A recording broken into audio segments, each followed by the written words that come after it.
The Education of OverSoul7 by Jane Roberts. Read by Martin John. Chapter 12. Maha and the Shining Building Blocks of Sound. Syllables are the sound equivalents of atoms, Sumter said, and atoms compose matter. Syllables can be organized into words, of course, but they can also be organized into sound patterns called no-words. That is, the sounds don't refer to objects or even feelings, and they don't name things in usual terms. Instead, the no-words are simply power. They do things, not represent them. Maha shrugged. You said we were going to see Rampa this morning. That's all I care about. I can't concentrate. How can you expect me to be interested in anything else when I haven't seen him in so long? Sumter nodded. She picked up their language very quickly, but all morning she'd been scowling and pretending not to understand what he said. Still, he was growing more uneasy. She was learning amazingly well, and he resented this. Encounter that would surely upset her.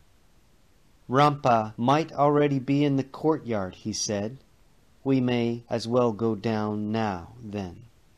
She jumped up from the stone bench and walked swiftly ahead of him, as usual.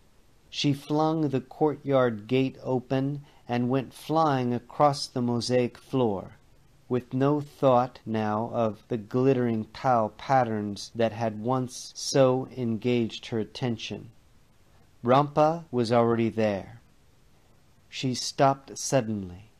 He looked so different in the robe they'd given him, so distant and oddly unapproachable. Her eyes narrowed. All at once she saw the other robed figure who was waiting for Rampa as Sumter was waiting for her. Only this was a young woman. Maha swung around and glared accusingly at Sumter, who let her think all along that Rampa's teacher was also a man. She stopped for a moment, then began to walk ahead at a slower pace, almost nonchalantly. But her teeth were suddenly chattering, and she had to hold her lips tight together in a forced smile. Rampa stood silently, watching Maha approach. He was uneasy. She saw that immediately. "How different you look," she said, in their old language. "You too," Rampa said. "Is that man your teacher?" "Sumter, I guess so. Is she yours?" Maha pointed toward the girl who stood at the other end of the courtyard. "Yes, my teacher," he said. But there was an inquiry in his answer that Maha didn't understand. She frowned. "Do you like him, your teacher?" Rampa asked, in the same particular tone. "I like him well enough," Maha said irritably. Rampa seemed confused. He looked past her suddenly at Sumter. A flash of understanding seemed to pass between them that made Maha unaccountably furious. "Well, what are you looking at him for?" she said. "We haven't seen each other in weeks, and you just stand there." "I like my teacher very much," Rampa said. "I'm sorry that you don't like yours as well." Maha glanced past Rampa over to the girl who stood in the background with her eyes lowered. She was much taller than Rampa, of course, yet Rampa didn't look small by contrast, simply sturdier and more compact. And he'd changed, Maha realized, as she had. There was nothing between them. Surprised, she looked closely at him. He laughed and mimicked her shrug as he used to. "I don't know what's happened," Rampa said. "What we shared, that life is gone. For all she's taught me, my alliance goes to my teacher. How is it that you don't feel the same for Sumter?" Maha didn't answer. She was staring at the girl. "Her name is Orona," Rampa said. "Who cares?" Maha flared automatically. Yet again, to her own surprise, she realized that she didn't care. They'd joined forces in the old world, and whatever held them together there no longer applied. Rampa smiled when she snapped at him, and she found herself smiling back. "You agree, then?" he asked. "To what? To you and Orona? That you and I be separate?" Maha nodded. He relaxed visibly and said in a softer voice, "They hoped that you would like Sumter more. They have plans for us, but I don't know what they are yet." "I'll make my own plans," Maha said with some defiance. Rampa was silent for a moment. Then he said slowly, "Will you come when they build a dwelling for Orona and me?" The implications flew through her mind, memories of their being together on the prickly hides, the moonlight through the rock crevices. But she nodded agreeably, astonished at her own reaction once more. All right, she thought very clearly. All bonds were cut. She and Rampa, in their robes, with their new language and knowledge, were no longer the people they had been. For one thing, they weren't half-starved all the time. They didn't have to cling together for protection and mutual help. They didn't have to hide in the cold, forsaken cliffs. "All right. I'll come," she said soberly. She turned and walked away, but her eyes stung, and she glared accusingly at Sumter once more as they left the courtyard. "So it was all planned," she said. "And what more is planned? I might be heartbroken for all you and your people know or care. It just happens I'm not, but you couldn't have known that. It was hoped that you'd turn to me as Rampa turned to Orona," Sumter said painfully. "I turned to no one," Maha said. But when he didn't answer, she grinned to herself. Rather than go back to her old world, she'd do, well, practically anything. Something in Sumter's manner made her suddenly realize that he'd hoped she would turn to him, too, in the way she hadn't. Her steps quickened. The realization gave her a certain sense of power. Maha also began to feel very free and unfettered. A mate was just a mate, she thought, important in the old world because men were stronger than women. But here, at that moment, her relationship with Sumter changed. He was aware of her thoughts and instantly marked the difference in her attitude. He shook his head, keeping her in line until she learned what she had to learn would take some doing. He was very aware of her swift steps, the swish of her robe, and amused by his own illogical sense of hurt over her, comparative rejection. Rampa had instantly taken to Orona. Maha had not been so compliant. And if she did not take to him, eventually someone else must be found to take his place. She must have children. Maha strode ahead silently, but now with a certain amusing arrogance, he thought. She was going to tease him quite purposely. "Did you take to me at once?" she asked, suddenly stopping and turning to face him. "Of course," he said.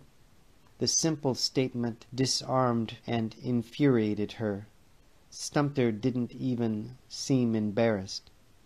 "Good," she said shortly.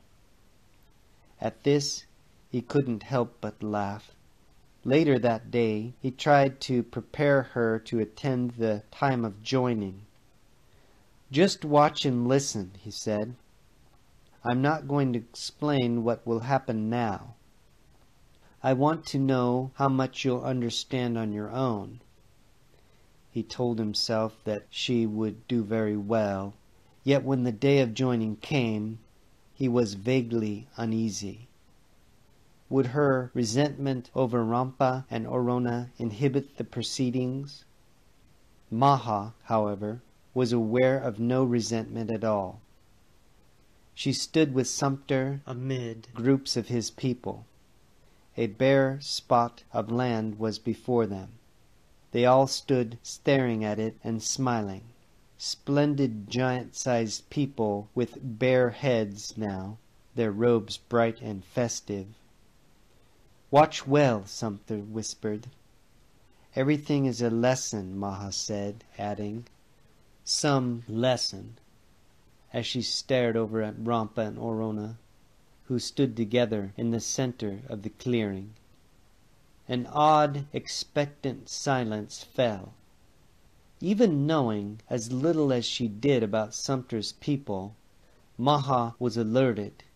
Each face was quietly smiling, but no one spoke. Around the clearing, chunks of rock were piled haphazardly, it seemed, some very large, some hardly bigger than stones. No one moved, yet Maha sensed some change in direction that she couldn't comprehend. Her fingers tingled as they did when she touched the sound-embossed cave drawings, yet she was touching nothing. She heard no sounds, either normal ones or the inner kind that embossed drawings gave her. Inquisitively she turned to Sumter. What was he doing? What were all of them doing? Sumter's head was thrown back, his eyes oddly masked, secretly dreaming, yet excited.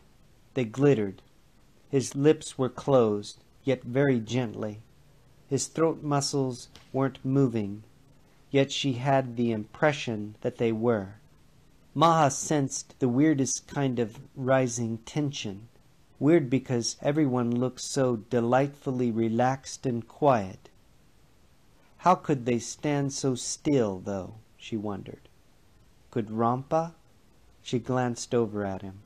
Orona held his hand, and he stood as quietly as all the rest of them. Only his eyes were lowered.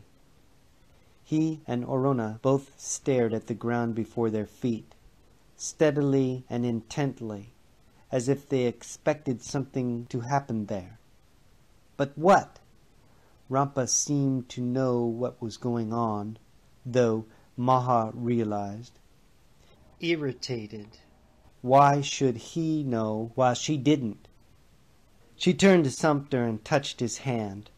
As she did, a strained, unsteady sound appeared in the air above her head, and she jumped with surprise.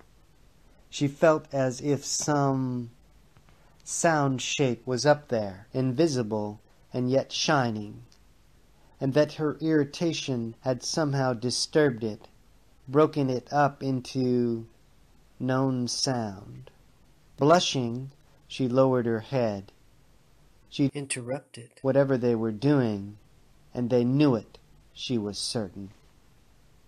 Before she could finish the thought, and without otherwise moving, Sumter reached over and took her hand. Maha would have run away in that first moment, but instantly she was dizzy and astonished. She felt as if a river had suddenly begun to lift her up and carry her along, and the river was the energy or concentration or purpose of the people. They were doing things she couldn't understand again. Her tingling fingers told her that sound was involved, but it was within sound, not without sound. She couldn't hear it, but because of her practice with the cave drawings, she could feel it now and then, and occasionally brilliant images of shaped sound arose in her inner eye. Where they came from Maha didn't know, only that the people were manipulating something, and Rampa and Orona were waiting for it. Did Sumter smile? Maha thought he did, but she couldn't be sure. Then before her eyes, one large chunk of rock rose up seemingly by itself, slowly. She wanted to gasp aloud, but didn't dare to. Her fingers twitched as if they were full of sounds that couldn't get out, or as if she didn't know how to release them. The rock rose higher. It went suddenly flying across the ground, just above it, toward Rampa and Orona. Rampa saw it coming and looked as if he wanted to run out of the way. For an instant, Maha was caught between fear for him — the rock could slam into his knees if it didn't change direction — and relief. She wasn't the only one who was frightened. She and Rampa at least shared that. Rampa's eyes widened as Maha watched, but Orona's hand held his, and he wasn't about to break away if she didn't. The rock came right at them. Then, about 3 feet away, its progress slowed. It hung for a moment, then quietly dropped at their feet. Still holding hands, Rampa and Orona took several almost ritualistic steps to the left.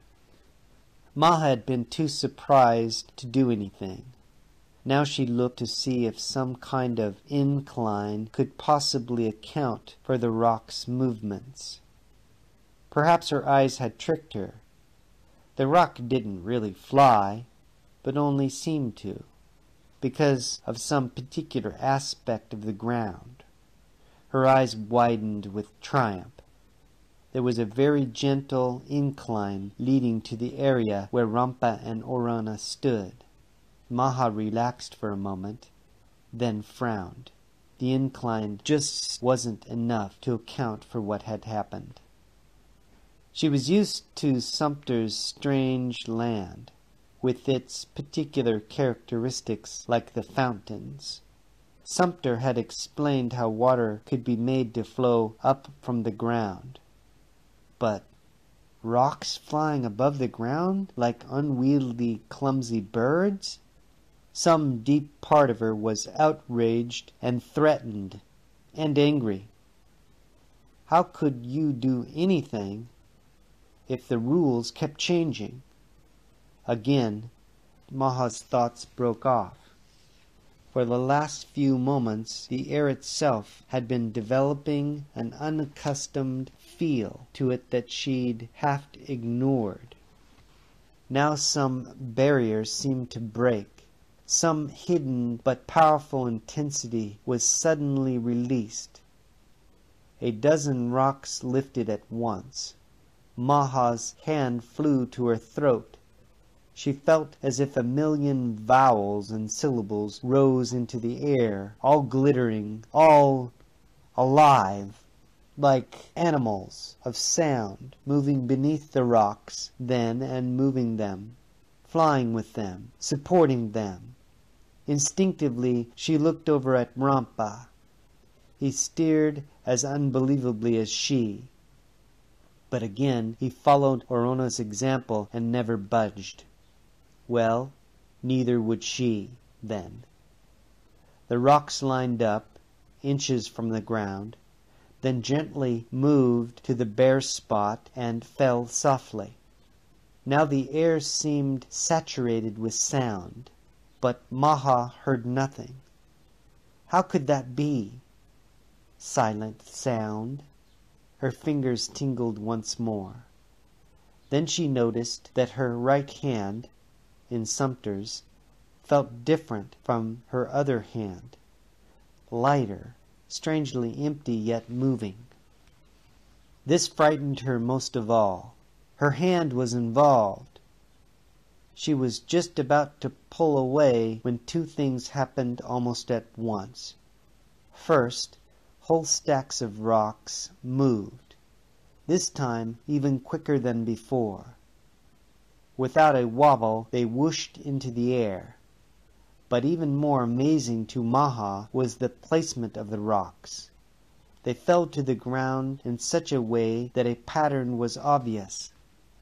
Before her eyes, a tall center pyramid came into being, with a half-circle room on either side. Yet no one moved or spoke. Now the rocks piled one on top of the other. No eyes followed their flight but hers, and Rampa's. Again she thought they still shared that. They were outsiders. Then the atmosphere suddenly changed. Maha sensed it at once, even before she realized what was happening. Some massive effort was lessened. A tension disappeared. The dwelling was completed. No, she looked again. A few gaps in the rocks still remained, by the doorway. She was watching the structure, so it was a few moments before she saw the group of children coming from the direction of the courtyard. They were all smiling, obviously excited, hardly able to contain themselves, but none of them spoke. They made a circle in front of the adults, and as they did so the adults relaxed noticeably. Their intense focus was gone. The children looked at the dwelling. Rampa and Orona stood in the doorway. 3 stones, small in contrast with the others, still lie on the ground. Were they supposed to go into the gaps in the doorway? Maha stiffened. The tension was building up again. This time she swore she heard it through her fingertips, into a high-pitched whine. Yet with her ears she heard no sound at all. At first nothing happened. Then one of the smallest rocks rose slowly up but a few inches, wobbled, went up higher, tottered, and fell. The air was so full of extra tension that even Maha held her breath. Then came a single audible sigh of disappointment, the first real sound in so long that Maha was astonished. One small girl clamped her hand to her mouth. Those on either side frowned so deeply at the offender that Maha almost cried for her, knowing exactly how she must feel. The girl was about half grown, but smaller than the others. Then the child put her hands back at her sides. The look of dismay left her face. Once more everyone was smiling, effortlessly it seemed. Almost at once the same stone rose, fairly steady this time, and flew through the air. It stopped hovering. Maha grinned herself. The children obviously were trying to move the stone into position. Would they? A tiny frown began to appear on the face of the little girl who had gasped earlier. Maha knew that in some way a frowning concentration was wrong. "You can do it. You can do it. It's easy," she told the child without thinking. And suddenly the girl's brow cleared. The stone sailed across the ground, landing right where it seemed to belong. Now it was the children's turn to relax. The air of waiting diminished but did not disappear. Then Arona threw her arms out in a gracious gesture, and the second rock rose and flew into place. One rock remained. Who was to... Suddenly Maha understood. Rampa was to move the last rock, of course. The man and the woman put in the last two rocks of their own home. Rampa had known about the entire affair then, and she had not. Ma's cheeks burned. She'd been given no such training. Why had Rampa? But now he threw his arms out in the same gesture Arona had used a moment earlier. Nothing happened. The last stone was quite small, but it didn't budge from its place on the ground. Training or no, Rampa couldn't do it. Maybe only Sumter's people could. Maha glared at Sumter for putting Rampa to such a test in front of everyone. Yet no one seemed worried. There was no impatience.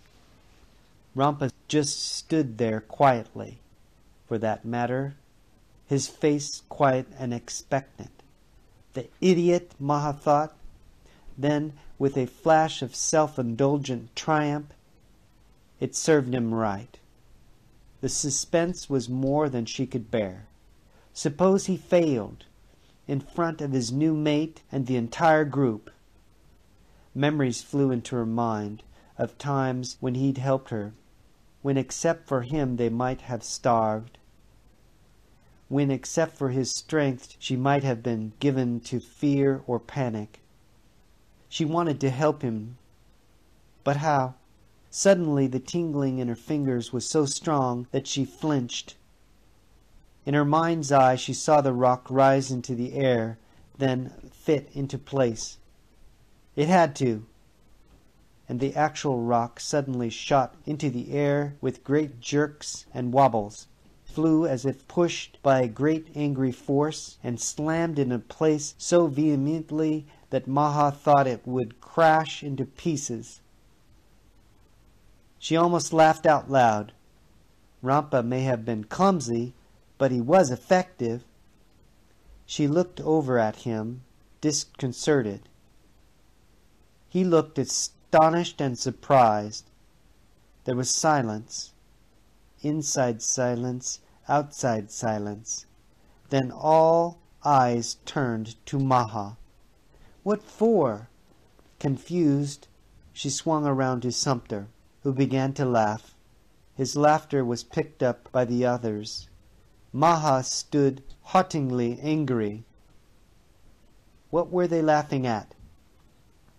It was a great, generous, relieved laughter, almost indulgent, as if she'd done something quite well, considering. Considering what? Maha looked at Rampa and Arona. They were whispering. For a moment Rampa looked over at her, and Maha saw that he was furious. At what? Why should he be angry when everyone else was smiling at her? What's happening? She said to Sumter, since obviously the ban against talk was lifted. Why is everyone so happy with me suddenly? And why is Rampa furious? I should be the one who's mad, if anyone. After all, he left me. It's his new dwelling.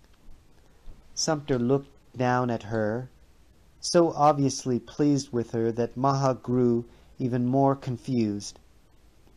At the same time, she felt terribly left out, not knowing something that was obvious to everyone else. I'll tell you everything as soon as I get the chance, Sumter said, and now your training will really begin. You're ready for it. I'll tell you who we are and how we came here and where you can fit into our plans.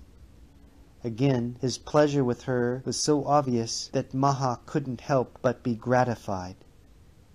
Yet despite herself, she almost glowered at him. He treated her like an exceptional child, she thought resentfully, just happy because she learned to do something, even if she didn't know what it was. The crowd had broken into groups. They were passing around fruits and drinks. Everyone was talking and laughing at once. Now and then someone caught Maha's eye and smiled. The celebrants were making such noise that Maha could hardly hear what Sumter was saying. She looked around at Orona and Rampa, who were being toasted, at the new dwelling, at the children who were running and dancing.